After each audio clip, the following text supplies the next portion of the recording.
Tu l'as sûrement utilisé des centaines de fois, sans même y penser. Une petite chose rose, souvent au bout d'un crayon. Mais sais-tu d'où vient la gomme à effacer? Et surtout, comment elle a été inventée, totalement par accident? Aujourd'hui, on plonge dans l'histoire insolite d'un objet du quotidien. La gomme à effacer. Avant de commencer, pense à t'abonner à la chaîne et à activer la cloche. Comme ça, tu ne rateras pas les prochaines histoires surprenantes du quotidien.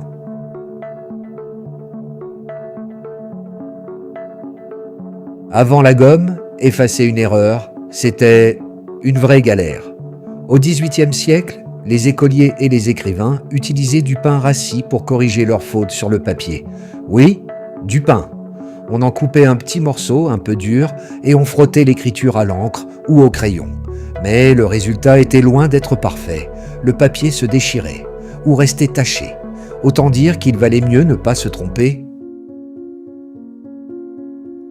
Tout change en 1770, grâce à un scientifique britannique, Joseph Priestley. Tu le connais peut-être sans le savoir.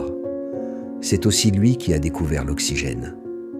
Un jour, il remarque qu'une substance étrange venue d'Amérique du Sud, le caoutchouc naturel, peut effacer les traces de crayon. Il écrit alors « J'ai découvert une substance qui efface merveilleusement les marques de crayon noir sur le papier. » Et c'est ainsi que naît la première gomme à effacer. Mais à l'époque, le caoutchouc brut avait un énorme défaut. Il séchait vite, devenait collant et se désagrégeait. Autrement dit, c'était utile, mais pas encore pratique.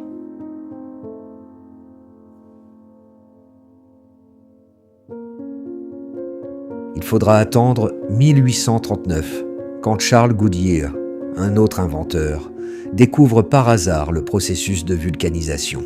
En chauffant du caoutchouc avec du soufre, il réussit à le rendre plus solide, plus souple et surtout durable.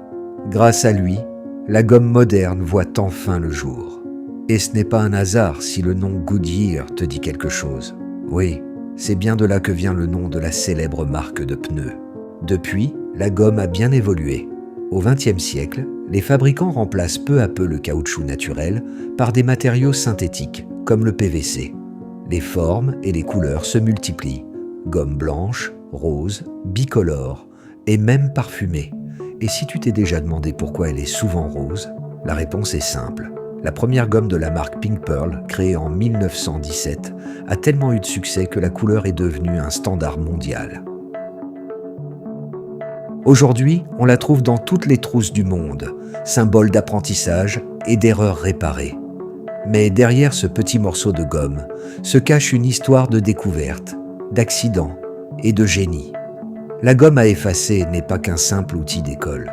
C'est une invention née de la curiosité humaine et d'un hasard incroyable.